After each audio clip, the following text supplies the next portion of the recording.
आइए हम लोग आगे के वचनों में जाने से पहले परमेश्वर की आराधना करेंगे। इस गीत के द्वारा सब लोग मिलकर गाएंगे।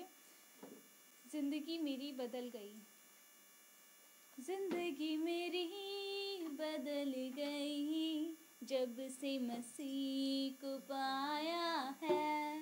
खिल गई है कलियां नई, यीशु बहार लाया है। जिंदगी मेरी बदल गई, जब से मसीह को पाया है। खिल गई है कलियां नई, यीशु बहार लाया है। जीवन है क्या पल ही दो पल का, किसने है जाना होगा क्या कल का। जीवन है क्या पल ही दो पल का, किसने है जाना होगा क्या कल का। घड़ियां सुनहरी फिर ना लौटेंगी, घड़ियां सुनहरी फिर ना लौटेंगी, मुक्ति और जीवन बुलाया है। जिंदगी मेरी बदल गई, जब से मसीह को पाया है। खिल गई है कलियां नई, यीशु बहार लाया है। मार्ग में हमारे वो दर्शक रहेगा, कदम डगमगाए हाथ वो थामेगा। मार्ग में हमारे वो दर्शक रहेगा, कदम डगमगाए हाथ वो थामेगा। भटके हुओं को राह दिखाने, भटके हुओं को राह दिखाने, इस धरती पर वो आया है।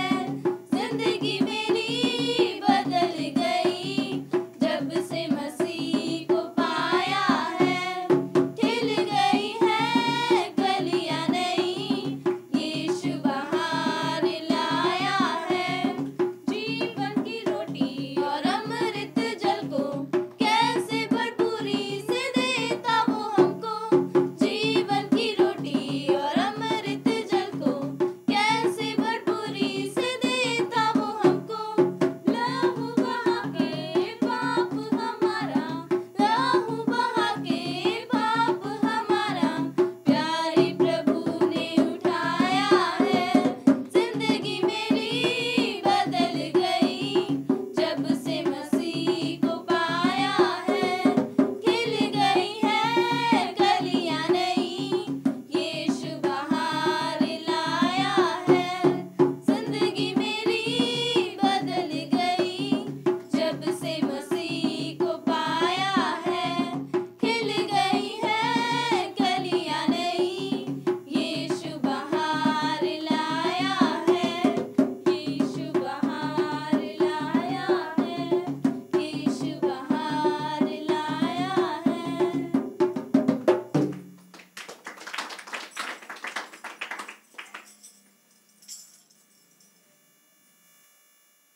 आप सबका स्वागत है। आइए हम लोग संदेश में जाएंगे और भजन संहिता 1 अध्याय पढ़ेंगे और गलातियों का 5:22। भजन संहिता 1 अध्याय, गलातियों का 5:22। भजन संहिता 1 अध्याय पहला वचन। क्या ही धन्य है वह पुरुष जो दुष्टों की युक्ति पर नहीं चलता और न पापियों के मार्ग में खड़ा होता और न ठट्ठा करने वालों की मंडली में बैठता है। दूसरा वचन। परंतु वह तो यहोवा की व्यवस्था से प्रसन्न रहता और उसकी व्यवस्था पर रात दिन ध्यान करता रहता है। 3। वह उस वृक्ष के समान है जो बहती नालियों के किनारे लगाया गया है और अपनी ऋतु में फलता है और जिसके पत्ते कभी मुरझाते नहीं। इसलिए जो कुछ वह पुरुष करे वह सफल होता है। 4। दुष्ट लोग ऐसे नहीं होते, वे उस भूसी के समान होते हैं जो पवन से उड़ाई जाती है। 5।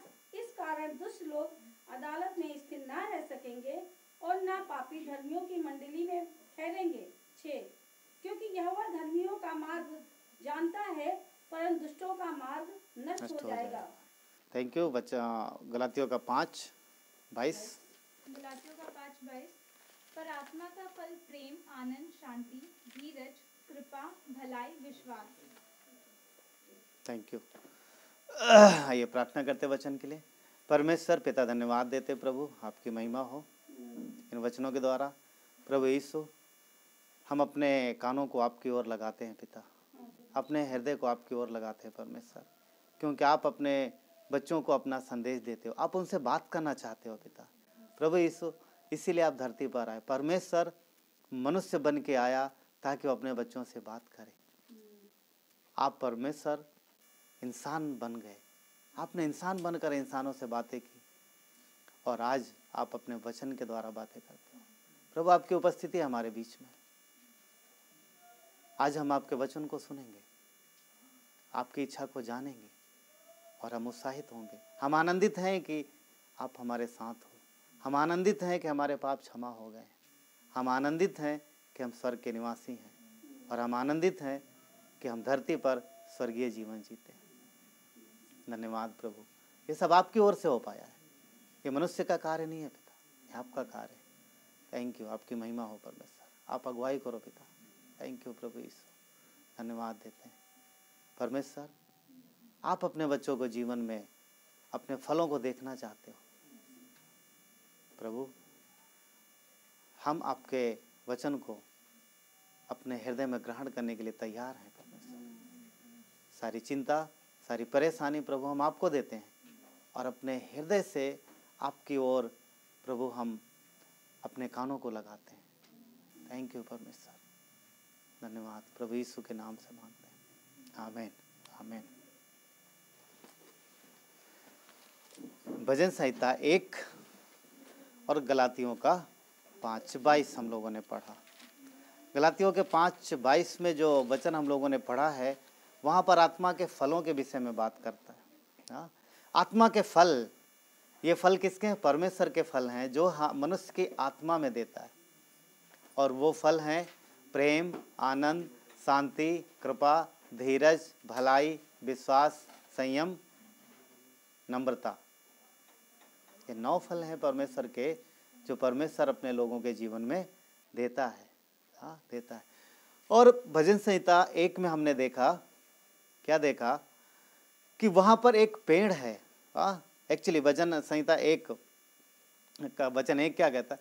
क्या ही धन्य है वह पुरुष जो दुष्टों की युक्ति पर नहीं चलता, ना पापियों के मार्ग में खड़ा होता है, ना ठट्ठा करने वालों की मंडली में बैठता है। परमेश्वर ऐसे व्यक्ति को धन्य कहता है। नेक्स्ट, परंतु वो यहोवा की व्यवस्था से प्रसन्न रहता है और उसकी व्यवस्था पर रात दिन ध्यान करता है। वचन 3 कहता, वो उस वृक्ष के समान होगा जो बहती नालियों के किनारे लगाया गया है और वो अपनी ऋतु में फलता है, जिसके पत्ते कभी मुरझाते नहीं। इसलिए जो कुछ वो पुरुष करे सफल होता है। यहाँ पर एक पेड़ दिखाई दे रहा। वचन 3 में एक वृक्ष है, एक पेड़ है। जो नाली शब्द एक्चुअली नदी है। हाँ, नदी है। और नदी जो है बहती है, बहती रहे, बहती जा रही, बहती नदी बह रही लगातार। और एक वृक्ष है जो उस नदी के किनारे लगा। अपने दिमाग में हम लोग एक सीन बना सकते हैं। एक दूर तक फैला हुआ मैदान है, हरा हरा मैदान है, हरी घास है, बीच में एक नदी बह रही है, उससे बढ़िया शीतल जल है, बहती जा रही नदी। और उसी के किनारे पर एक बड़ा सा वृक्ष है और वो वृक्ष दूर से दिखाई देता है। बड़ा वृक्ष है, हरे हरे पत्ते हैं और फलों से पूरा भरा हुआ है। सीन सोच सकते हैं कि कितना बढ़िया नज़ारा है कि नदी बह रही है, नदी के किनारे एक वृक्ष है, एक वृक्ष, आसपास कोई वृक्ष नहीं दिख रहा, एक वृक्ष है और वो बहुत एक बड़ा वृक्ष है और ढेर सारे फलों से लदा है, ऊंचा है, दूर से दिखाई देता है। नदी और वृक्ष और जो फलों से लदा है। वचन कहता है कि वो अपनी ऋतु में फलता है। ऋतु मतलब अपने समय में फलता है और उसके पत्ते कभी भी मुरझाते नहीं। वो हरा रहता है, हमेशा हरा रहता है और नए पत्ते आते हैं, पुराने निकल जाते हैं, पर फटा हरा रहता है। वो हमेशा हरा रहता है, हरा भरा रहता है। और उसके फल, जो भी उस तरफ आता है उसके फल खाता है। वो फलों से भरा है, फलों से लदा हुआ है। कितना सुंदर वृक्ष है ना, देख सकते हैं कितना अद्भुत होगा। और ऐसा वृक्ष यदि जहाँ कहीं भी है, सब उसको पसंद करेंगे, क्योंकि सबको ज़रूरत है फल की, सबको ज़रूरत है फल की। और वो हमेशा अपने समय पे फलता है। कभी भी ऐसा समय नहीं है जब वो ना फला। क्या कहता है कि उसके पत्ते कभी मुरझाते नहीं, वो अपनी ऋतु में फलता, अपने समय में फलता है। यहाँ पर जो वो वृक्ष है वो क्यों फल रहा है, क्यों हरा भरा, सोचने वाली बात है। क्योंकि वो कहाँ है, नदी के किनारे है। नदी के किनारे है, उसकी जड़ें नदी की पानी को खींचती हैं, उसकी जड़ें नदी के पानी को अपने अंदर लेती हैं और उसको पोषक तत्व मिल रहा है और वो हरा भरा है, हरा भरा है। एक्चुअली यहाँ पर वृक्ष का एक चित्रण है। परमेश्वर कहता है कि वो वृक्ष हम और आप हैं। इसीलिए कहता है वचन 3 में ही, इसके पहले 1 और 2 में कहता है, एक व्यक्ति के विषय में बात करता है। वचन 3 में उसने वृक्ष का उदाहरण लिया है और वचन 3 के लास्ट हिस्से में उसने एक बात बोली है, इसीलिए वो पुरुष जो करे वो सफल होगा, वो उस वृक्ष के जैसा होगा, उसके जीवन में फल आएंगे, उसके जीवन में वो हरियाली रहेगी, खुशहाली रहेगी और वो फल आएंगे जो परमेश्वर उसमें लगाएगा। कितना सुंदर वो वृक्ष है, कितना बड़ा वृक्ष है, अद्भुत है। उसके नीचे पक्षी उसके उस वृक्ष में पक्षी बसेरा करते हैं और कितने लोग उसके फल को खा रहे हैं। बढ़िया वृक्ष है वो। और ये तुलना की गई है एक विश्वासी के जीवन से। एक विश्वासी का जीवन भी इसी तरीके का होता है और परमेश्वर चाहता है कि हर एक का जीवन इस तरीके का हो। कैसा हो, फलदायी हो। आज जो टॉपिक है उस पर हम बात कर रहे हैं कि फ्रूटफुल लाइफ, यानी फलवंत जीवन। फलवंत जीवन के विषय में बात कर रहे हैं और परमेश्वर हमें फलवंत जीवन प्रदान करता है। वो वृक्ष हरा भरा इसलिए है, उसमें फल इसलिए लग रहा है कि वो क्या कर रहा है, वो ग्रहण कर रहा है, वो स्वीकार कर रहा है। और उसकी जड़ें कहाँ हैं, नदी के किनारे हैं और खींच रही, पानी सोख रही ना। और अगर वही एक वृक्ष जो रेगिस्तान में लगा हो, जिसे पानी ना मिले, तो वो थोड़ा अलग होगा, शायद वो ना बढ़े और हरा भरा ना हो। परमेश्वर यहाँ पर जो बता रहे हैं, कहते हैं कि हम वो वृक्ष हैं, हम वो व्यक्ति हैं। यहाँ पर एक व्यक्ति और एक वृक्ष है और व्यक्ति, वृक्ष की तुलना व्यक्ति से की गई है। और व्यक्ति कौन है, हम और आप हैं। परमेश्वर हमारे और आपके जीवन में वो चाहता है कि हम ऐसा बढ़ें। अगर वो वृक्ष नदी के किनारे ना हो तो शायद इतना हरा भरा नहीं रहेगा, शायद इतना फ्रूटफुल नहीं रहेगा। पर जो नदी है, नदी से उसे जीवन मिल रहा, नदी से वो पानी खींच रहा, नदी से पोषक तत्व ले रहा, इसलिए वो हरा भरा है, इसलिए हरा भरा है। वृक्ष में एक क्षमता है बढ़ने की और उस पानी को वो ग्रहण करता है, खींचता है और बढ़ता है। और वो नदी, अगर हम देखें भजन संहिता 1 में जो कहता है कि वो जो पुरुष है वो हम और आप हैं। और नदी कौन है, नदी है परमेश्वर प्रभु यीशु मसीह, उसकी देह, उसका वचन नदी है। और परमेश्वर ने हमें और आपको इस नदी के किनारे लगा दिया, इस नदी में लगा दिया। आज हम लोग कहाँ हैं, कलीसिया में। तो परमेश्वर चाहता है कि उस वृक्ष के जैसे हम भी रिसीव करें, हम भी स्वीकार करें, हम और बढ़ें, बढ़ते रहें। शायद जब वो वृक्ष लगाया गया होगा तब छोटा होगा, पर वो नदी के किनारे लगा है और धीरे धीरे रिसीव कर रहा है। अभी बड़ा हो गया और बहुत घना हो गया, अब बहुत फ्रूटफुल हो गया। जब लगाया गया होगा तब कोई नहीं देख पा रहा होगा, पर समय पर धीरे धीरे वो रिसीव करता रहा, बढ़ता रहा और बहुत बड़ा हो गया। और जब बड़ा हो गया तो सब लोग देख पा रहे, वाह क्या वृक्ष, कितने फल लगे, चलो चलते हैं। भूखे लोग दौड़ जाते होंगे, नहीं भूख लगी होगी तो भी अच्छे फलों देख के मन में लालच आता और सब उसकी ओर भागते हैं। परमेश्वर कहता है वो फ्रूटफुल लाइफ, वो वृक्ष ना, वो वृक्ष फलवंत है। तो परमेश्वर कहता है कि हम वो वृक्ष हैं जो इस देह में लगाए गए हैं। ये एक कलीसिया, ये नदी, इसमें जो लगाए गए हैं, अब हम रिसीव कर रहे हैं, ग्रहण कर रहे हैं। और बेशक आज हम छोटे हैं, आज हमें लगाया गया है, पर एक दिन परमेश्वर हमें वैसा बनाएगा। इसलिए एक बात जरूरी है, क्या है, वृक्ष जैसा पानी खींच रहा, पोषक तत्व तो खींच रहा, वैसे हम भी ग्रहण करें। वो रिसीव कर रहा, स्वीकार कर रहा है, इसलिए वो बढ़ रहा है। हाँ, हमें रिसीव करना है। कुलसियों का 2 अध्याय वचन 7 कहता है, उसी में जड़ पकड़ते और बढ़ते जाओ, जड़ पकड़ते और बढ़ते जाओ। पेड़ जब लगाया गया होगा, जब पौधा होगा, जब लगाया गया होगा, तब उसने जड़ पकड़ी है, जड़ बढ़ी है, थोड़ा और अंदर गया, थोड़ा और गया ना, जिधर से पानी मिल रहा उधर जा रही जड़ें, और धीरे धीरे जड़ें नीचे जा रही हैं और पेड़ ऊपर बढ़ रहा है।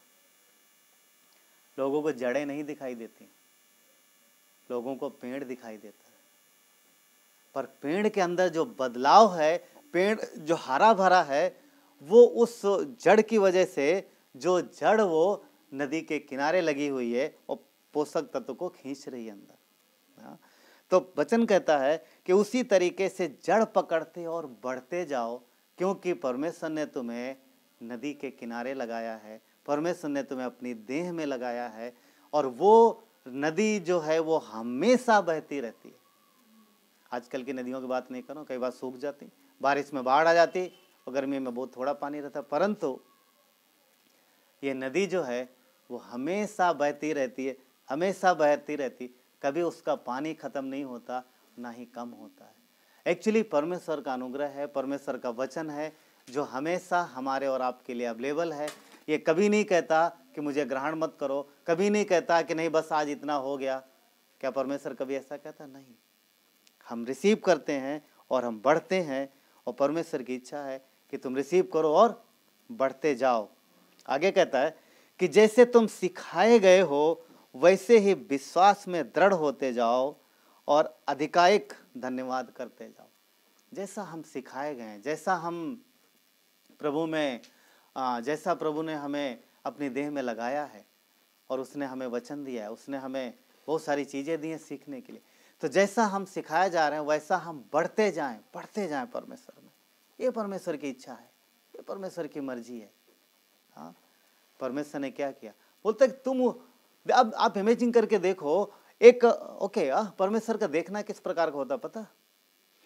और सोचो जिसने लगाया होगा उस वृक्ष को नदी के किनारे, उसका भी देखना होगा कि एक दिन ये बड़ा वृक्ष बनेगा, एक दिन वो वृक्ष बनेगा, जिसने भी लगाया होगा। परमेश्वर भी हमें और आपको वैसे ही देखता है। आज लगा दिया है, वो आज नहीं देखता, एक दिन ये बड़े वृक्ष बनेंगे। क्यों?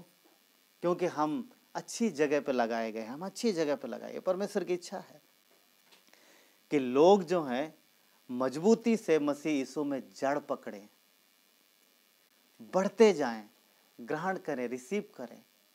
क्योंकि जड़ अगर गहराई में है तभी हम रिसीव कर पाएंगे। हाँ, तभी हम उसके और उसमें फल ला पाएंगे और सीख पाएंगे। हाँ, परमेश्वर की इच्छा है कि हम ऐसा फलदायी वृक्ष बने, ये उसकी इच्छा है, ये उसकी मर्जी है। क्योंकि भजन संहिता में जो वृक्ष है वो हमेशा फलता है और कभी उसके पत्ते मुरझाते नहीं। इसका कारण क्या है कि वो नदी के किनारे है, और परमेश्वर वो नदी है जिसने हमें और आपको अपने आप में लगा लिया, उसने अपनी देह में लगा दिया। हम वहाँ से रिसीव करते हैं, हम वहाँ से रिसीव करते हैं। इसलिए अपनी क्षमता को हमें बढ़ाना है। पेड़ में वो क्षमता है, पेड़ में वो क्षमता है कि वो रिसीव करता है और बढ़ता है। हर एक बीज में वो क्षमता है, हर एक पौधे में वो क्षमता है कि जब लगाया जाता है वो बढ़ता है। हमारे आप के अंदर वो क्षमता है। कभी अपने आप को कम मत सोचो, कभी अपने आप को ऐसा मत सोचो कि आप कुछ कर नहीं सकते, आप बढ़ नहीं सकते, आप बस जैसे हो ऐसे ही रहोगे, आप बदल नहीं सकते, या फिर आपका जीवन उन्नति नहीं करेगा, आपका जीवन फल नहीं लाएगा। ऐसा कभी मत सोचो। क्यों? क्योंकि आपको निकाल के नदी के किनारे लगा दिया है। हम में और आप में वो क्षमता है, वो परमेश्वर ने डाली। पौधे के अंदर परमेश्वर ने वो क्षमता डाली है कि वो रिसीव करे, वो ग्रहण करे। जैसे लगा दिया जाता है, जड़ें अपना काम शुरू कर देती हैं, ग्रहण करते हैं। हम में आप में वो क्षमता है। इसलिए अपनी क्षमता को बढ़ाओ, अपनी जड़ों को बढ़ाओ, ताकि पोषक तत्व ग्रहण करें और बढ़ें, ताकि हमारा जीवन बढ़े, मजबूत हो, मसीह में मजबूत हो, बढ़े। हाँ, जब क्योंकि अगर हमने अगर अपनी जड़ों को सीमित कर लिया, अगर हमने अपने आप को सीमित कर लिया और एक सोच बिठा ली कि हम नहीं बढ़ेंगे, इतने दिन से तो हम देख रहे हैं वैसे के वैसे हैं, कुछ नहीं चेंज हो रहा है। हाँ हो सकता है पहले वैसे थे, जब पौधा ऐसी जगह था जहाँ पर उर्वरक चीज़ें नहीं थी, जहाँ पोषक तत्व चीज़ें नहीं थी, वहाँ से निकाल लिया गया है और इधर लगा दिया गया है। हाँ? इसलिए हमारे अंदर, आपके अंदर वो क्षमता है। बढ़ो, परमेश्वर चाहता है बढ़े, हम लोग बढ़ें, हमारा जीवन बढ़े, ताकि फ्रूटफुल लाइफ हो, ताकि हमारे और आपके जीवन से परमेश्वर के इच्छानुसार फल आ सके। इसलिए हमें बढ़ना है, ग्रहण करना है, वचन को ग्रहण करना है, संगति में आना है, कभी इनकार नहीं करना। क्योंकि वो वृक्ष जो हम देखते हैं भजन संहिता 1 में, वो फलवंत है, हरा भरा है, क्योंकि उसने एक चीज कभी नहीं छोड़ा, पता क्या? स्वीकार करना, ग्रहण करना कभी नहीं छोड़ा, पोषक तत्व तो अपने अंदर लेना कभी नहीं छोड़ा। इसलिए वो हरा भरा है। हमारे और आपके जीवन का यही एक रहस्य है कि हम ग्रहण करें, हम स्वीकार करें, सुनने के लिए तैयार रहें, वचन में बढ़ें, प्रार्थना के लिए, आराधना के लिए कभी भी अपने आप को पीछे ना रखें। ये एक रहस्य है। और ये किसको ये स्वीकार करना, ग्रहण करना किसी को नहीं दिखता, पर जब पेड़ बढ़ जाता है, फलवंत होता है, फल लगते हैं, हरा भरा होता है, फिर वो सबको दिखता है, सबको दिखता है। इसलिए हम जब रिसीव कर रहे हैं तो सिर्फ हम रिसीव कर रहे हैं और परमेश्वर हमें दे रहा है, और जीवन जब बढ़ेगा तो सबको दिखेगा। इसलिए अपनी क्षमता को बढ़ाओ, अपने आप को अपने शारीरिक हिसाब से मत सोचो, अपनी क्षमताओं में मत देखो। परमेश्वर आपकी क्षमता को बढ़ाएगा। उसने आपके अंदर वो क्षमता डाल दी है ग्रहण करने की। क्योंकि कई बार हम अपने आप को सीमित कर लेते हैं, हमारे विचार सीमित हो जाते हैं, हम छोटा कर लेते हैं अपने आप को, और कई बार शैतान आपके मन में ये बात डालेगा, तुम कुछ कर नहीं पाओगे, तुम किसी लायक नहीं हो, तुम्हारा जीवन ऐसे ही रहेगा, इतने दिन से ये हो रहा, अब क्या हो जाएगा। हाँ, ऐसी बातें आएंगी। तुम्हारे पास बुद्धि नहीं है, तुम सब कुछ याद करते हो, याद नहीं होता, तुम इतने दिन से पढ़ रहे हो, कुछ नहीं हो रहा, तुमने इतने वचन याद किए, तुम भूल गए, तुमने इतने मेहनत की, कुछ हुआ। ऐसा करेगा वो, ऐसा बोलेगा। ये उसकी चाल है। शैतान हमेशा आपको सीमित, आपकी अपनी क्षमता में, जो शारीरिक, जो आपकी खुद की क्षमता है, उसमें आपको बताने की कोशिश करेगा, वो आपको सीमित करेगा, ना कि आपको बढ़ाएगा। पर परमेश्वर आपकी जो सीमा है, जो इतनी है, उस सीमा को बढ़ा रहा। आपके कद को परमेश्वर बढ़ाना चाहता है, और शैतान वही वास्तविकता दिखाएगा। देखो तुम्हारा छोटा घर, तुम्हारे पास चीजें नहीं है, तुम्हारे पास, तुम कैसे कर पाओगे। परमेश्वर है जो कहता है कि तुम अपनी क्षमता में मत देखो, तुम मुझे देखो और रिसीव करते रहो, ग्रहण करते रहो। बढ़ाना परमेश्वर का काम है। पेड़ में वो क्षमता है कि जब उससे पोषक तत्व मिलेगा तो बढ़ेगा। हमारे आपके अंदर वो क्षमता है कि हम बढ़ें। इसीलिए परमेश्वर ने हमें नदी के किनारे लगाया है, हमें मसीह की देह में लगाया है, ताकि हमारा जीवन बदले, वैसे का वैसा ना रहे। पर एक व्यक्ति है, वापस दोहराओ, एक व्यक्ति है जो हमेशा आपके कान में बोलेगा, अरे अरे तुम तो बीमार हो, तुम कुछ नहीं कर सकते, देखो तुम बूढ़े हो गए, तुम कुछ नहीं कर सकते, अरे वो जवान लोगों का काम है, तुम नहीं कुछ कर सकते, देखो आज मौसम कैसा है, देखो कितनी धूप है, देखो कितनी ठंडी, आज बहुत बारिश हो रही है, आज कैसे जाएंगे। ये सब ये तुम्हारी क्षमता देखो, तुमने कभी कुछ ऐसा किया नहीं, अरे कौन सा काम करने जा रहे हो, कभी किया किसी ने। ये सब कान के पास आके फुसफुसा के बैठ, कंधे पर आ जाएगा, इधर आके बोलेगा, कान में। उसका झूठ है, ये शैतान का झूठ है। परमेश्वर ने इसीलिए हमें, वचन क्या कहता है कि उसने निर्बलों को चुना ताकि बलवानों को लज्जित करे। उसने कमजोरों को चुना है ताकि एक दिन बलवंत बनाए। और वो क्या बताएगा, नहीं नहीं तुम तो बहुत दुबले पतले हो, तुम कहाँ कर सकते, ये तो बहुत मेहनती लोगों का काम है। इधर आके कान में फुसफुसाएगा, वो बैठा रहेगा, वो कभी हार नहीं मानता, ध्यान रहे, आपके विचारों से खेलेगा। विश्वासी का मन कहाँ है, इधर दिमाग में। विश्वासी का मन शैतान के युद्ध का मैदान है।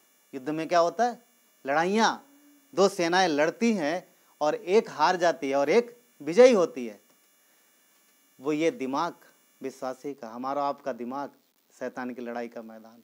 वो इधर आके कान में फुसफुसाएगा, तुम ऐसे हो, तुम ऐसा, देखो कहाँ जा रहे हो, फुसफुसाएगा। उसी समय हम कैसे, हम रिसीव कर रहे हैं। यदि हम रिसीव कर रहे हैं, यदि हम वचन ले रहे हैं, तो शैतान दूर हो जा। क्यों?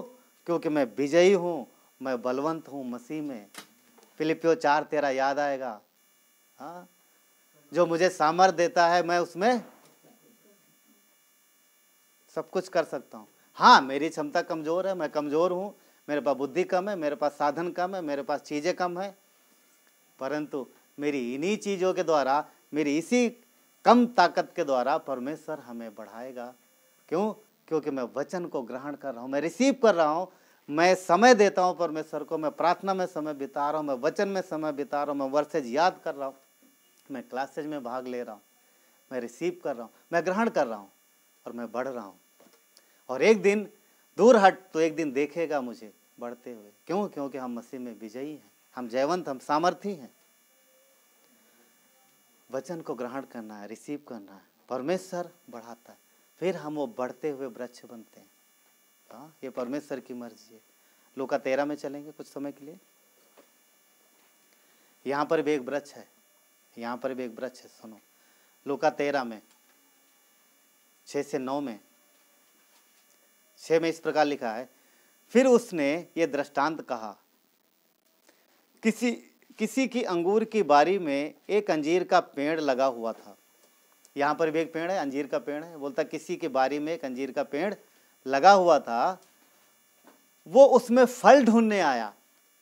अब बारी में पेड़ लगा है, फल ढूंढने आया। कौन? मालिक। परंतु ना पाया। फल लगा है पर फल नहीं मिले उसको। तब उसने बारी के रखवाले से कहा, देख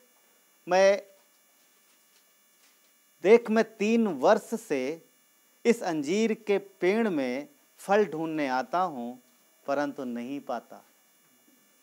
ये अलग टाइप का फल है। देखिए यहाँ पर एक अलग वृक्ष है। ये वृक्ष कैसा है कि इसका मालिक इससे उम्मीद कर रहा है कि इसमें फल लगे, इसमें फल लगे, और ये भी अच्छी जगह पर लगाया गया है। परंतु इस मालिक आता है, उम्मीद करता है कि फल लगे, परंतु इसमें फल नहीं मिल रहा है, इसमें फल नहीं लग रहा है। वो कहता है मैं 3 साल से आ रहा हूँ, लगातार 3 साल से आ रहा हूँ, और 3 साल हो गए, इसमें फल नहीं आए, एक भी वृक्ष नहीं है, जबकि अब ये फल देने के योग्य हो गया। बड़ा वृक्ष है, फल आने चाहिए, और फल नहीं आ रहा है। हाँ, फल नहीं आ रहा है। क्यों नहीं आ रहा है? मैं सोच रहा था उस वृक्ष में फल क्यों नहीं आ रहे हैं। क्या उसको पोषक तत्व नहीं मिल रहा? यस, क्योंकि पेड़ में वो क्षमता है कि वो बढ़ सकता है, परंतु उस पेड़ ने अपनी जड़ों को समेट लिया है, वो बढ़ नहीं रहा, वो जड़ों को फैला नहीं रहा, वो पोषक तत्व ले नहीं रहा, वो सीमित हो गया। ये वृक्ष भी एक व्यक्ति की बात कर रहा है। यहाँ पर ये चित्र है एक व्यक्ति का, कि एक विश्वासी कई बार अपने आप को सीमित कर लेता है और शैतान की उन झूठी बातों पर विश्वास कर लेता है। जो थोड़ी देर पहले हम लोग बात कर रहे थे, तुम बहुत कमजोर हो, तुमने अगर तुम उठ गए सर्दी में, बाहर निकल गए, तुमको ठंडी लग जाएगी। हाँ, हम तैयारी से आते, बेवकूफ़ थोड़ी ना है उसकी तरह। हाँ, हम किसी व्यक्ति तरह वह ना, परमेश्वर ने क्या बोला, समझदारी से काम करो। अगर हम अपनी क्षमता को, अगर हम शैतान की बातों को सुनते हैं जो हमारे दिमाग में फुसफुसाता रहता है और हमारी क्षमता को और कम करता जाता है, तो फिर हम सिमट जाते हैं और पोषक तत्व ग्रहण करना कम कर देते हैं। हाँ, कभी आपने देखा वो बौने लोग, कुछ लोगों की हाइट नहीं बढ़ती, एकदम छोटी सी रह जाती। हाँ, जो बहुत छोटे होते हैं, कुछ तो है उनके शरीर में कि वो ग्रो नहीं हो पाए। खैर, उन बेचारों को मैं ये नहीं बोल रहा हूँ, कोई अगर ऐसा सुनना हो तो आपको नहीं बोला, एक उदाहरण है कि कुछ न कुछ उनके शरीर में हो गया है, वो जो जिसकी वजह से वो बढ़े नहीं, ग्रो नहीं हो पाए। शायद उनको अच्छे से खिलाया गया फिर भी नहीं बढ़ पाए, कुछ हो गया उनके शरीर में, कोई कमी है, कुछ दिक्कत हुई है। नहीं तो मनुष्य के शरीर को ऐसा डिजाइन किया गया है कि जब उस बच्चे को खिलाया पिलाया जाता है तो अपने शरीर में समय में उसका शरीर डिजाइन बढ़ता है। परमेश्वर ने ऐसा बनाया। अब यहाँ पर एक पेड़ है, पेड़ के अंदर फल आना चाहिए, आने चाहिए पेड़ के अंदर फल, क्योंकि उसके पत्ते हरे हैं, सब कुछ है, फल क्यों नहीं है? फल इसलिए नहीं आ रहा कि उसने रिसीव नहीं किया, रिसीव करना छोड़ दिया। बस बस हो गया, काफ़ी है इतना, अभी मैं इतना बड़ा हो गया, मुझे इतना मिल गया, बस काफ़ी है। कई बार विश्वासी, एक्चुअली ये भी एक विश्वासी का चित्र है, हमारे और आपके जीवन का चित्र है। कई बार हम लोग सीमित हो जाते हैं और कई बार हम लोग संतुष्ट हो जाते हैं, बस बस बस हो गया, बस काफ़ी है, अब इतना नहीं, बस खर्चा पानी चल रहा, घर में सब ठीक ठाक है, चले, बस काफ़ी है। कई बार संतुष्ट हो जाते, और जब संतुष्ट हो गए तो फिर बैठ जाएंगे कंफर्ट, है ना। अब जिसको आगे चाहिए नहीं तो बैठ, सीमित हो जाएगा अपने आप को। परंतु परमेश्वर सीमित नहीं, सीमा से बाहर ले जाना चाहता है। अगर हम शैतान के कहे हुए झूठ पर विश्वास करेंगे तो फिर वो हमको वचन से दूर ले जाएगा, हमको रिसीव करने से रोकेगा, और ताकि हमारा जीवन बौना हो जाए। हम बड़े तो दिखेंगे पर वचन में बौने रहेंगे, मसीह में बौने रहेंगे। इसलिए स्वीकार करना है, इसलिए पढ़ना है, पर बढ़ना है, और सुनना है, और भरोसा करना है, और भरोसे के कदम उठाना है। वो व्यक्ति जो ग्रहण करना नहीं छोड़ता है, वो अपने खजाने को भर लेता है, अपने भंडार को भर लेता है अच्छी वस्तुओं से, और उसके पास बहुत सारी वस्तुएं होती हैं। क्यों? क्योंकि वो ग्रहण कर रहा है। हमें ऐसा व्यक्ति बनना है जो रिसीव करे, हमें ऐसा वृक्ष बनना है कि हमेशा रिसीव करते रहना। वो फल वो वृक्ष जो नदी के किनारे लगा है, उसने रिसीव करना नहीं छोड़ा, इसीलिए हर ऋतु में फलता है, और फलता जाता, और फलता जाता है, और फलता है। परमेश्वर है जो चाहता है कि हम फलें, हम फलें। परमेश्वर बढ़ाता है, परमेश्वर बढ़ाना चाहता है। यूहन्ना 15 में परमेश्वर ने बोला, हर वो डाली को छांटता है, कई बार जो नहीं आता उसको छांटता है, ताकि फल आए, ताकि फल आए। परमेश्वर हमारे और आपके जीवन को फलवंत देखना चाहता है। वो बागवान के जैसा है, जिसने एक पौधा लगाया और उस पौधे से उम्मीद करता है उसमें फूल आने चाहिए, फल आने चाहिए। कई बार विश्वासी, कई बार ना परमेश्वर के लोग कंफर्ट लाइफ में आ जाते हैं। कंफर्ट लाइफ समझते हैं, मतलब आराम की लाइफ। वहाँ पर थोड़ा प्रॉब्लम है, नहीं बस ठीक है, इतना ही ठीक, आगे बढ़ो। परमेश्वर कहता नहीं प्रभु, हम यही ठीक है। उससे आगे निकलना है। तकलीफें हैं, परमेश्वर तकलीफों को आनंद में बदलेगा। कई बार शैतान आपको आपकी परिस्थितियों को दिखाएगा, देखो तुम्हारे जीवन में क्या क्या हो रहा है। आपकी उन्हीं परिस्थितियों से परमेश्वर आपको आगे निकालेगा। पिछले शुक्रवार को हम एक संदेश सुन रहे थे जो पास्टर ग्लेन केनिन के द्वारा था। बहुत बढ़िया उदाहरण था उन्होंने दिया, बहुत बढ़िया उदाहरण था। एक जगह उन्होंने बताया जहाँ पर एक झाड़ी टाइप का एक पौधा होता है, और पौधा नहीं बोल सकते उसको, झाड़ियाँ ही बोल सकते हैं। वो एक स्त्री के विषय में बात कर रहे थे जो प्रभु के लिए बहुत समर्पित थी, और वो अपना घर बार छोड़ करके एक देश में थी। उसने सेवा की परमेश्वर के लिए उसने अपना घर छोड़ा, परमेश्वर के लिए अपना देश छोड़ा, और वहाँ सेवा की। बहुत सारे लोग उसके जीवन से बचाए गए। और उसने वो एक पेंटिंग दिखा रहे थे, उसने एक पेंटिंग बनाई थी, और उस पेंटिंग में वही झाड़ी थी, हरी हरी पेंटिंग बनाई थी। और झाड़ी में ऐसे, झाड़ी क्या थी, छोटी सी ऐसा पेंटिंग था, उसमें कांटे दिख रहे थे, कांटे। अब सोचोगे उसने कांटे की पेंटिंग क्यों बनाई, झाड़ी की पेंटिंग क्यों बनाई, कुछ उसके पीछे है, कुछ है पॉइंट। पेंटिंग बनाई थी और उसके नीचे उसने कुछ लिखा था। वो जो कांटे की पेंटिंग थी उसमें कुछ खास बात थी। कई बार हम देखेंगे कि हम मनुष्य के जीवन में कई बार कुछ तकलीफ़ें होती हैं और लंबे समय तक रहती हैं, और वो प्रार्थना करते रहते, प्रभु इस तकलीफ़ों से मुझे बाहर निकालो। पर होता क्या है कि वो तकलीफ़ें कई बार नहीं निकलती, मतलब हैं, हम चल फिर रहे, सब कुछ हो रहा, पर कई बार क्या होता है कि वो बनी रहती है लंबे समय तक। और ऐसे में समझ नहीं आता कि हो क्या रहा, क्यों ऐसा हो रहा मेरे साथ, क्यों हो रहा है ऐसा, हाँ, समझ नहीं आता। परंतु उसने जो पेंटिंग बनाई थी, उसने जो उसमें एक बात थी, सुनिए। उसने कांटे की पेंटिंग बनाई, क्योंकि कांटा कभी भी क्या नहीं देगा, आनंद नहीं देगा। अगर कांटा चुभेगा तो क्या होगा, दर्द होगा। तो उसने एक पेंटिंग बनाई और उस पे उस झाड़ी के पीछे एक रहस्य था। झाड़ी क्या था कि वो झाड़ी ऐसी थी कि वो उगता था और उसमें कांटे निकलते थे और साल भर वो कांटे वैसे के वैसे रहते थे, वैसे हरे बने रहते थे। साल के बाद वो कांटे भूरे हो जाते थे, भूरे हो जाते थे और ऐसा लगता जैसे सूख गए, सूख गए। फिर उसके बाद उसी कांटों में से फूल आता था, उसी कांटे में फूल आता था। तो उसने लिखा कि परमेश्वर कई बार हमारी कठिनाइयों को लंबे समय तक रहने देता है और उसी कठिनाइयों में से हमारे लिए आनंद का समय निकाल के लाता है। तो यदि कुछ जीवन में ऐसा है जहां पर शैतान आपको बार बार वार कर रहा है, देखो ये चीज, देखो ये चीज, देखो ये चीज, अभी तक नहीं निकली, अभी तक नहीं निकली, अभी तक नहीं निकली, चिंता मत करो। परमेश्वर के पास वो क्षमता है कि उस कांटे में से आपके लिए फूल निकाल के लाए और वो फूल खुशबूदार और सुंदर होगा और वो कांटा जो है फूल में परिवर्तित हो जाएगा। एक समय है, समय है कि उसमें से फल आए, फल आ सके।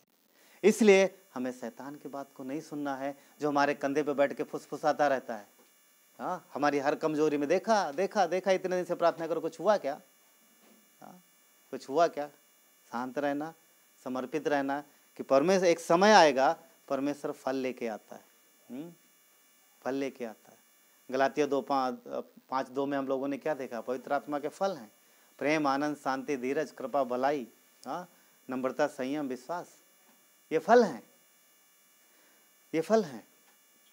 विश्वासी लोग, कई बार परमेश्वर के लोग जब संगति में आते हैं, सुनो, और परमेश्वर विश्वास योग्य है और अपने लोगों की भावनाओं को जानता है, उनकी इच्छाओं को जानता है। जब हम लोग आते हैं, परमेश्वर हमें बढ़ाता, ब्लेस करता है। और कई बार हम बहुत सारी चीज़ें हमारे पास जो नहीं होती वो लेके आ जाता है और हम लोग बहुत आनंदित, वाह प्रेज गॉड, प्रभु आपने दिया हमें। और महिमा करनी भी चाहिए, करनी भी चाहिए, क्योंकि परमेश्वर ने काम किया, बहुत अच्छा।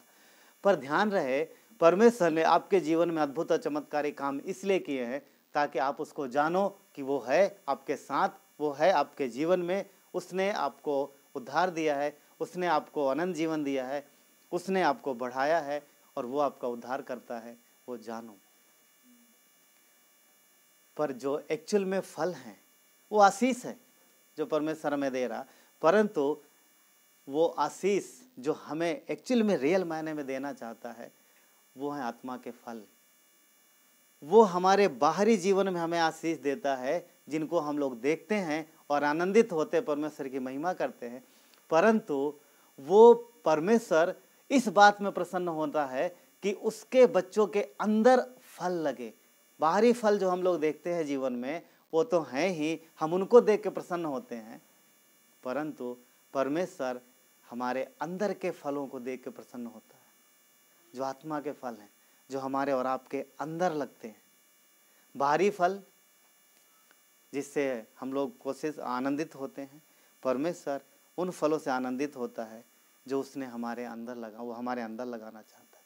वो कांटे जो हैं उनसे फूल बनेंगे, उनमें फल आएंगे। आत्मा के फल परमेश्वर हमारे और आपके जीवन में लेके आता है, वो फल है। इसलिए हमें रिसीव करना नहीं छोड़ना है, क्योंकि जब हम रिसीव करते रहेंगे तब हमारे और आपके जीवन से फल आएंगे। बाहरी फल, अंदरूनी फल। बाहरी फल कौन? जो हमें दिखाई देते हैं। अंदरूनी फल कौन? जो बाहर वालों को दिखाई देते, लोगों को दिखाई देते हैं।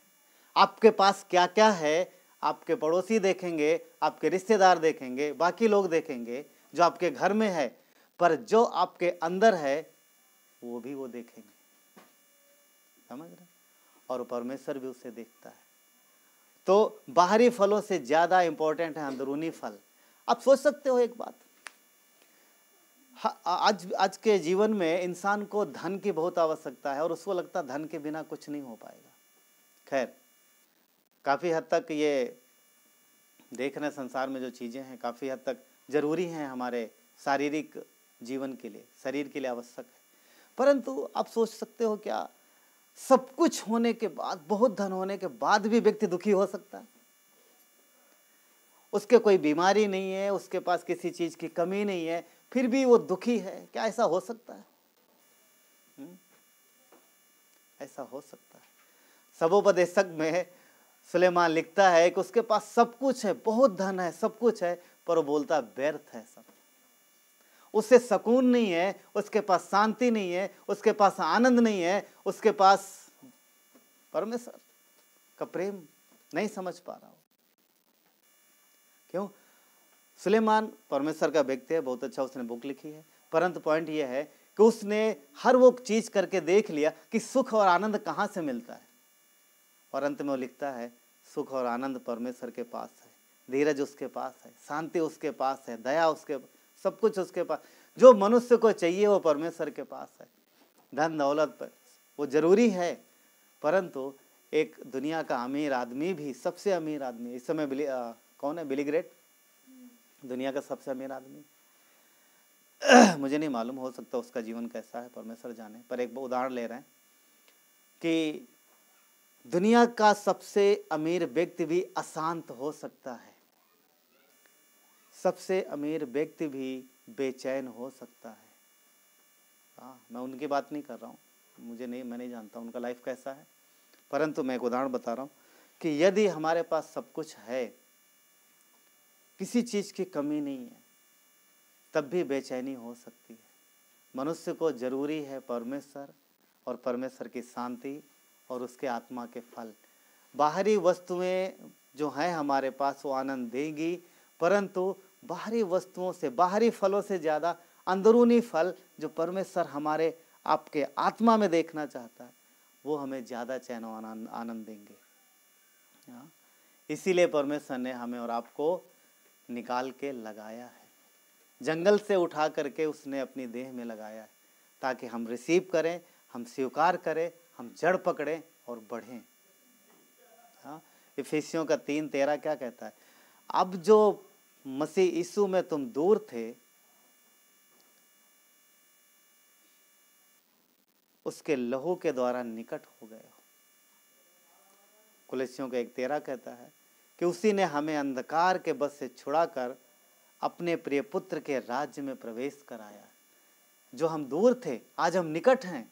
पहले हम जंगली दाग थे, जंगली दाग समझते, हम जंगली पेड़ थे, परमेश्वर ने वहां से निकाल के अपनी देह में लगा दे। क्या बोलता? अब भी ये मेरा है, ये मेरा पेड़ है, ये मेरा बच्चा है, मेरी संतान है। कुलैसियों के 14 क्या कहता है कि जिसने हमें छुटकारा अर्थात पापों की क्षमा प्राप्त हुई है, जिसमें हमें छुटकारा अर्थात पापों की क्षमा प्राप्त हुई। मसीह यीशु के द्वारा हम क्षमा पाए हैं, मसीह यीशु के द्वारा हमें माफ किया गया है, हमारे सारे पापों का प्रायश्चित उसने क्रूस पर कर दिया है। अब और हम बचा लिए गए, इसलिए हमें परमेश्वर की इच्छा अनुसार चले कि हमारा जीवन फलवंत हो और हम और ज़्यादा फल लाएं, और ज़्यादा फल लाएं, और ज़्यादा फल लाएं। हम शैतान के झूठ पर विश्वास ना करें। वो यही कहेगा, वो हमारे पुराने जीवन को याद दिलाएगा, वो हमारी शारीरिक क्षमता को याद दिलाएगा, वो परमेश्वर के विरुद्ध बातें करेगा, आपको निराश करेगा। परंतु ध्यान रहे, आप नदी के किनारे लगाए गए हो, आप रिसीव करो, हम रिसीव करें ताकि और बढ़े, हमारा जीवन और बढ़े और हम परमेश्वर को अपने जीवन में काम करने दें। हम विरोध ना करें, रोके ना, हम विरोध ना करें अपने आप को, हाँ ना विरोध करें। नीति वचन 3:11 कहता है, हे मेरे पुत्र यहोवा की शिक्षा से मुंह ना मोड़ना। क्या कहता है? कि मुंह ना मोड़ना।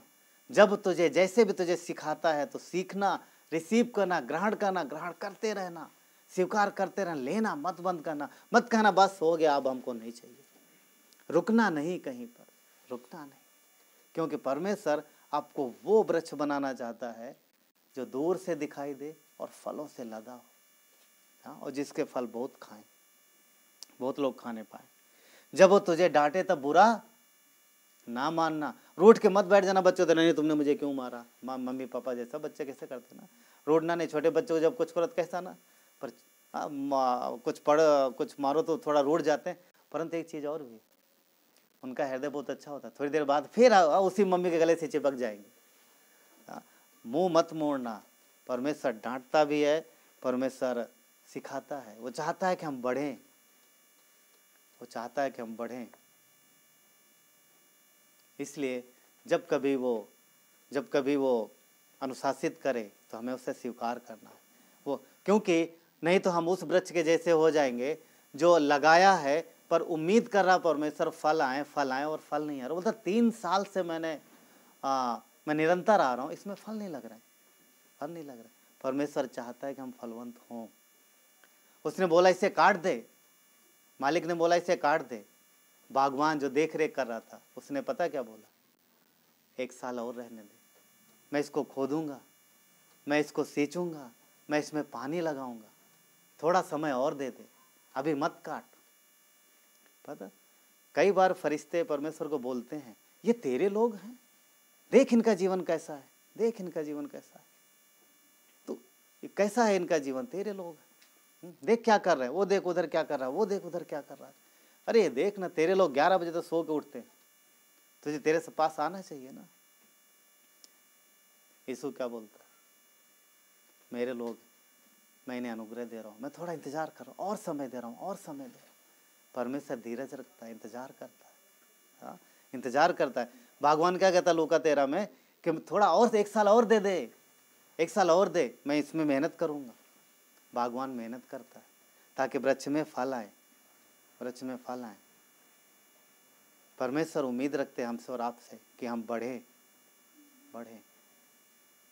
हम वैसे ना रहें, वैसे पेड़ ना बने जिन्हें अपनी जड़ें सिकोड़ ली हैं, जो रिसीव नहीं कर रहे, कंफर्ट ना हो जाए हम, नहीं बस हो गया आगे नहीं बढ़ेंगे। ये कब होगा, जब हम शैतान की बातों को सुनेंगे। वो हमें हमारी क्षमता में देखता है, परंतु परमेश्वर हमको आपकी क्षमता, हमें और आपको अपनी क्षमता में नहीं, हमारी क्षमता में नहीं देखता, वो हमें अपनी क्षमता में देखता है। परमेश्वर हमारे और आपके जीवन से बहुत कुछ कर सकता है। हम लोगों ने गीत अभी सुना कि मूसा के साथ साथ था वो हमारे और आपके भी साथ है। उस एक आदमी को कितना इस्तेमाल है, उसको एक आदमी ही चाहिए। मूसा को इस्तेमाल, सबको इस्तेमाल किया उसने, हम वो आपको और हमको भी इस्तेमाल करना चाहते हैं। रिसीव करो, हम नदी में लगाए गए, नदी के किनारे लगाए गए, हम कलीसिया में हैं, परमेश्वर में लगाए गए। रिसीव करो, रिसीव करना जब रिसीव करते हैं, स्वीकार करते हैं, तो हम बढ़ते हैं, और परमेश्वर चाहता है कि हमारे जीवन से फल आए, वो हमको ऊंचाइयों तक लेके जाए। ऊंचा बड़ा पेड़ होता ऊंचा होता, दूर से दिखता है, परमेश्वर चाहता है कि हम ऊंचाइयों तक जाए। कभी किसी ने हॉटर बैलून देखा? बहुत सारे लोगों ने देखा, जो हवा में उड़ता है। एक्चुअली जो हॉट मतलब मीन्स ये है कि जिसमें भाप रहता है, आग जलती है और भरती रहती है, फिर ऊपर उड़ जाता है और उसमें लोग बैठे होते हैं। सुनो, एक बलून होता है, मेलों में अक्सर कई बार होता है, वीडियो में देखने को मिल जाएगा आपको, हाँ वीडियो में देखने को मिल जाएगा आपको। कई बार मूवीज में होता है कि उसमें एक इंजन लगा होता है और वो जलता रहता, आग जलती रहती है और उसमें तो हवा गर्म हवा भरती रहती है और वो धीरे धीरे उड़ने लगता है, फिर उसमें कुछ लोग भी बैठ जाते हैं। तो मैं सोच रहा था उसके बीच में, सुनो, जब वो हवा उसमें नहीं भरी होती है तो एक आम कपड़े की तरह ऐसा बिछा पड़ा होता है, आम कपड़े तरह ऐसा बिछा पड़ा होता है, फिर पड़ा रहता है ऐसे। फिर उसके में जब अगर उसमें इंजन स्टार्ट होता है तो उसमें क्या होता है, आग जलने लगती है, फिर धीरे धीरे गर्म हवा उसमें भरने लगती है, फिर वो फूलने लगता है, फिर वो फूलता है, फिर फूल जाता है ऊपर, फिर उठ जाता है, ऊपर उठता है, फिर भी हवा उसमें जा रही, फिर भी हवा भरती जा रही। फिर उसके बाद क्या होता है, फिर उसके बाद धीरे धीरे वो ऊपर उठने लगता है, धीरे। पर अगर उसमें कोई आग बैठ गया तो फिर थोड़ी देर फिर स्थिर रहेगा, और 2-3 लोग बैठ गए, स्थिर रहेगा, रुका रहेगा, पर फिर भी अब उसमें भरता जा रहा, हवा भरती जा रही, गर्म हवा। और फिर अंत में क्या होता है, वो धीरे धीरे उठता है और जो लोग उसमें बैठे उनको लेके बाहर निकल जाता है। मगर एक काम और होता है, सुनो, उसमें उसको बांध के रखा जाता है, डोरियों से बांध के रखा जाता है। और जब उसमें उतनी गैस भर जाती है तब डोरियां खोल दी जाती है, जैसे खोलते वो उड़ जाता है। सुनो, कुछ बातें मैं सोच रहा था इसमें कि जब वो बलून वैसे पड़ा है और उसमें हवा भरी जा रही, आप इमेजिन करो अगर उसके अंदर जान होती तो बोलता मैं अच्छा खासा था, क्यों मुझे अंदर गर्म हवा भरे दे रहा हो, क्यों?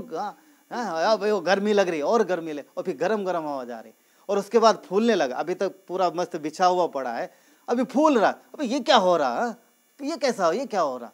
परिवर्तन बदल रहा उसका लाइफ। पहली बार उदाहरण सोचो ना, वो फूल रहा और फूलते फूलते अभी ऊपर आया, अभी ये कहाँ ऊपर आ गया, अभी और हवा भरी जा रही, और हवा भरी जा रही, भरते जा रहा, भरते जा रहा। फिर हिलना डुलना शुरू हो गया, हिलना डुलना शुरू हो गया। पर क्या हो रहा पता, उसकी क्षमता बढ़ रही है, उसमें लोग बैठ जाते हैं और बैठ करके वो अभी खुद नहीं उठ पा रहा था, अब जब उसके अंदर भर गया है, गर्म हवा भरी है, तो वो खुद भी और दूसरों को भी लेके जा रहा है, दूसरों को भी लेके जा रहा है। पर उसमें डोरी लगी रहती है ना, जिससे खूंटे से बांध के रखते हैं, और वो डोरी क्या करती है, उसको ऊपर नहीं बढ़ने देती है जब तक वो खोली ना जाए। कई बार मैं एक चित्र बना रहा हूँ कि अगर विश्वासी के जीवन में कई बार वैसा होता है, और जब कुछ होने लगता है, चलो सोचो तू थोड़ा और इसमें, उसी में कोई बैठ गया जो पहली बार कभी नहीं उड़ा, और जब हिलेगा तो डरता है, कस के पकड़ेगा, कस के पकड़ेगा। अब डोरियां खोल दी गई हैं, डोरियां खोल दी गई, बलून क्या हो रहा, उड़ रहा। और जब ऊंचाई पे जाता है तो लोग नीचे देखते हैं, वाह क्या खूबसूरत शहर है, क्या नज़ारा है शानदार, समझ, क्या शानदार नज़ारा है।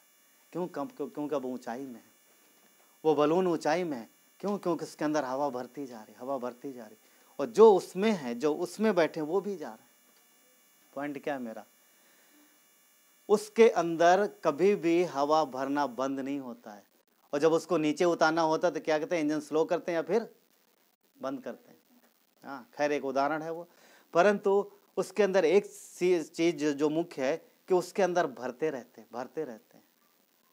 हाँ, पवित्र आत्मा चाहता है, वो अगुवाई करता है, वो एक इंजन है, और परमेश्वर का वचन जो हमारे अंदर जाता है उसको भरते रहना, हमें और आपको भरते रहना, ताकि एक दिन हमें और आपको उड़ाए ऊपर, और हमारे और आपके साथ जो लोग होंगे वो भी ऊपर जाएंगे। हाँ, एक डोरी है, एक नहीं कई सारी डोरियां लगी होती, उसमें कई सारी डोरी होती है जो उसको ऊपर उठने नहीं देती। वो डोरियां जो हैं हमारे आपके जीवन में भी हैं, वो शैतान, वो रुकावटें हैं जो कान में आके फुसफुसाएगा, ऊपर उठने से रोकेगा। परंतु परमेश्वर है, परमेश्वर ने आपको आत्मा की तलवार दी है, आप उन डोरियों को काट सकते हो। हाँ, और परमेश्वर आपको ऊपर उठा के लेके जाएगा, आपका जीवन फलवंत करेगा। हम वो वृक्ष बनेंगे जिसमें बहुत से फल लगेंगे, और उन फलों को लोग दूर से देखेंगे। वो किसान जाता था, उससे कोई फल नहीं मिला, तो पर बागवान ने क्या बोला, रहने दो, थोड़े समय के लिए और रहने दो, थोड़ा और, हाँ, इसमें फल आएगा। वाटर बैलून ऊपर जा रहा है, उड़ रहा है, ऊपर से कितना बढ़िया नज़ारा आ रहा। परमेश्वर यशायाह के 40 में कहता है, 31 में, कि हमको और आपको गाबों की तरह उड़ाएगा। इसलिए रिसीव करना नहीं, स्वीकार करना। उसने हमें अपनी देह में लगाया है, और कहता है कि ये जो अनुग्रह, ये जो वचन है, इनको हमें ग्रहण करना, रिसीव करना, मौके नहीं छोड़ना है। और परमेश्वर हमें आपको एक दिन फलवंत वृक्ष बनाएगा, जो फलेगा और दूसरों को भी आशीष देगा। उस वृक्ष से दूसरों को भी आशीष मिलेगा। आमीन। चलिए प्रार्थना करते हैं। प्यारे पिता परमेश्वर, धन्यवाद देते प्रभु यीशु, आपकी महिमा करते हैं परमेश्वर। प्रभु आप चाहते हो कि हम बढ़ें आप में, हमारा जीवन फलवंत हो। पिता प्रभु आप हमारे जीवन में कार्य करते हो, धन्यवाद देते परमेश्वर। प्रभु आपके लोग जो आपके हैं परमेश्वर, वो आपसे जुड़ गए हैं पिता परमेश्वर। प्रभु आप उनको ऊंचाइयों पे ले जाना चाहते हो, प्रभु, पर शैतान जो कान में फुसफुसाता है, वो खींचता है उस डोरी के जैसा। पर परमेश्वर, आपने हमें वचन की तलवार दी है प्रभु।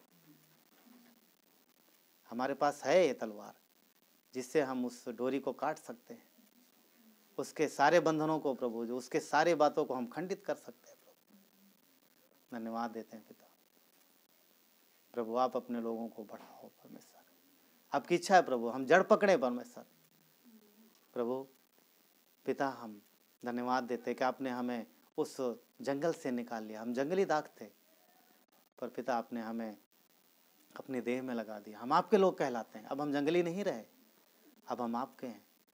और प्रभु यीशु, हम जड़ पकड़ रहे हैं, आपके वचन में बढ़ रहे हैं परमेश्वर। हम हर उस मौके की तलाश में रहते हैं जहाँ पर हम आपके साथ बढ़ सके, संगति कर सके।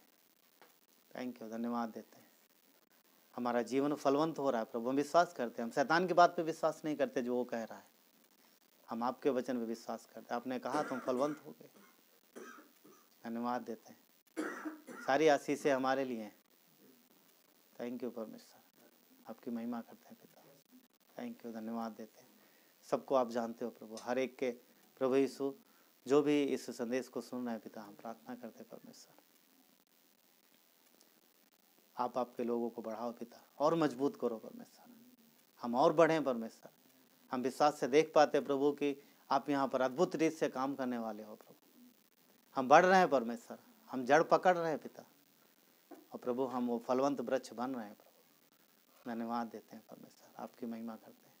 प्रभु यीशु के नाम से मांगते हैं, आमीन।